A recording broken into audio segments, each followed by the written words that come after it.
कि धान खेतों में पड़ा है, बेमौसम बारिश हुई, उसके कारण बड़े पैमाने पे किसानों की खेती का नुकसान हो गया, धान का नुकसान हुआ। क्या उसकी भरपाई सरकार ने की है?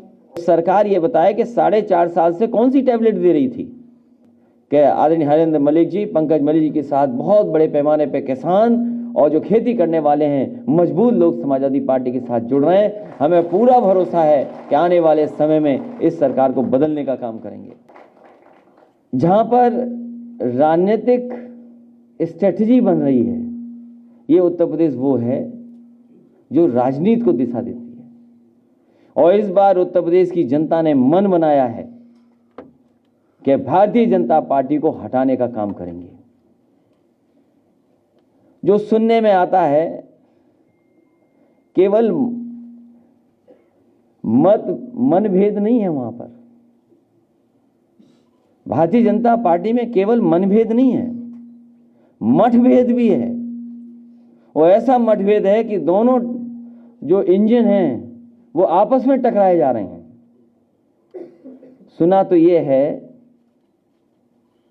कि कुछ विधायकों को टिकट बदली जा रही है और जनता जानती है कि सारे विधायक भी अगर भारतीय जनता पार्टी बदल देगी तब भी जनता ने मन बनाया हुआ है कि भारतीय जनता पार्टी को बदल देगी। इसलिए इस मौके पर जो लगातार समाजवादी पार्टी से जुड़ रहे हैं और जो महंगाई का आपने बताया, इतनी महंगाई बढ़ाने वाले लोग और आखिरकार किसको मुनाफा पहुंचा रहे हैं? ये जो मुनाफा पहुंच रहा है वो कहां जा रहा है?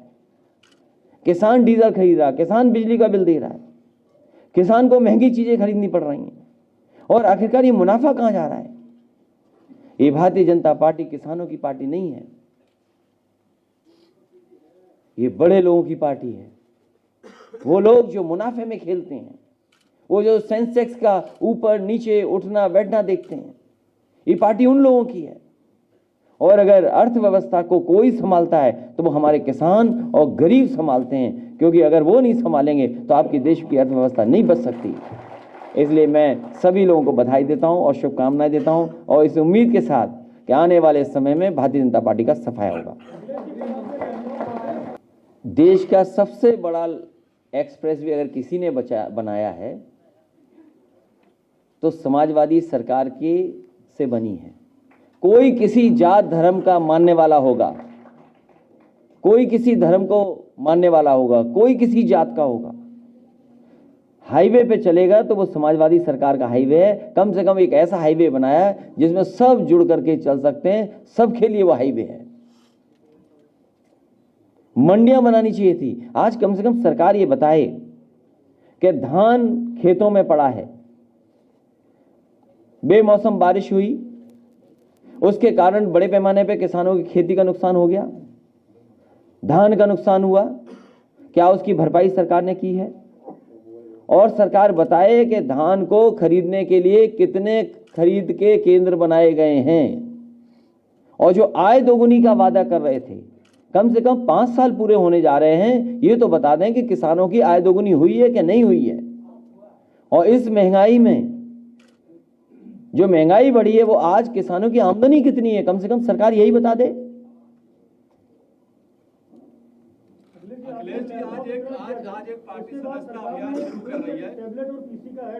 तो सरकार ये बताए कि 4.5 साल से कौन सी टैबलेट दे रही थी? 4.5 साल से कौन सी टैबलेट दे रही थी सरकार?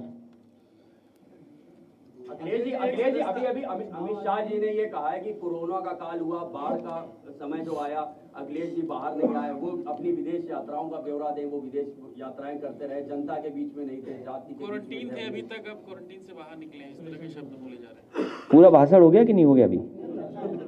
तो आप पूछते रहना, हम बताते रहेंगे। एक मिनट। कोरोना के समय पर जो कुछ मदद समाजवादी पार्टी कर सकती थी, हमने अपने स्तर से भी मदद की है। और जिस समय गरीबों को सबसे ज्यादा जरूरत थी कि सरकार उनकी मदद करेगी, सरकार ने गरीबों को अनाज छोड़ दिया, बेबसी में छोड़ दिया। हमारे बहुत सारे परिवार हैं ऐसे उत्तर प्रदेश के जिन्होंने किसी न किसी को खोया है। इस सरकार की जिम्मेदारी थी दवाई समय पर उपलब्ध कराना, गरीबों को बिस्तर उपलब्ध कराना। लोग भागते रहे एक अस्पताल से दूसरे अस्पताल, दूसरे अस्पताल से तीसरे अस्पताल, बिस्तर लोगों को नहीं मिला। और जब ऑक्सीजन की जरूरत थी, लोगों ने अपने आप भाग दौड़ करके जैसे तैसे इंतजाम कर सकते थे ऑक्सीजन का इंतजाम किया।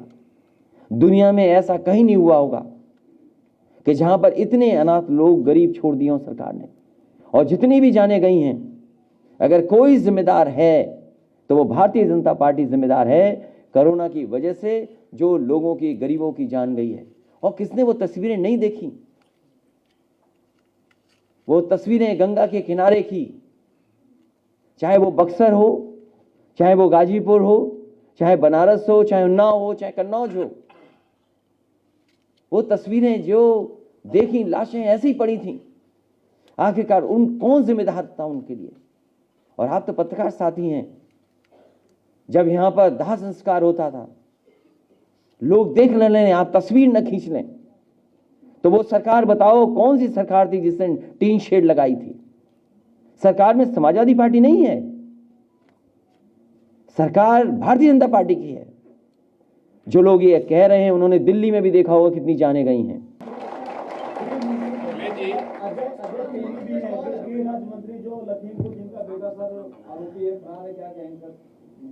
किसान अपना हक मांगने निकले थे, उन्हें गाड़ी के टायर से कुचल दिया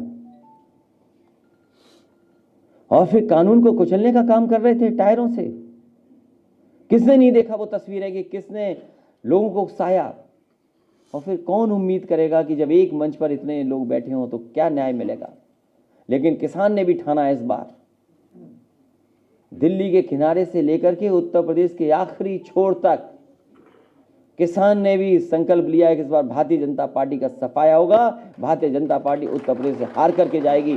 कितनी भी राजनीतिक समीकरण बना लें, कितनी भी राजनीतिक स्ट्रेटेजी बना लें, लेकिन उत्तर प्रदेश की जनता इस बार राजनीतिक स्ट्रेटेजी बना करके भारतीय जनता पार्टी का सफाया करेगी। कुछ दिन पहले अभी मंत्रिमंडल का विस्तार जातीय आधार पर किया गया है। कुछ दिन पहले मंत्रिमंडल का विस्तार जातीय आधार पर किया गया है। क्या आप भी टिकटों का वितरण जो है आगामी चुनाव में जातीय आधार पर करेंगे? कौन सी बात कहां पहुंचा दी आपने? आपको तो बात ये करना चाहिए, जो मंच पे बैठे लोग हैं उनमें मतभेद तो है ही, लेकिन मठभेद भी हैं कि नहीं है? मतभेद बताओ। सर, काफी संख्या में भाजपा विधायक। नहीं, सवाल हम लोगों से पूछिए। अध्यक्ष जी एक सवाल। पूर्वांचल के दौरे पे आप 2 दिन थे और भारतीय जनता पार्टी का पूरा फोकस पूर्वांचल पे है। पश्चिमी उत्तर प्रदेश क्योंकि पहले से बीजेपी का कमजोर है। पूर्वांचल की जनता ने और जो साथी भारतीय जनता पार्टी के साथ थे वो अब समाजवादी पार्टी के साथ हैं। उनके सभी सहयोगी साथियों ने मन बना लिया है कि जिस दरवाजे से भारतीय जनता पार्टी घुसी थी उस दरवाजे को वो बंद कर दिए हैं।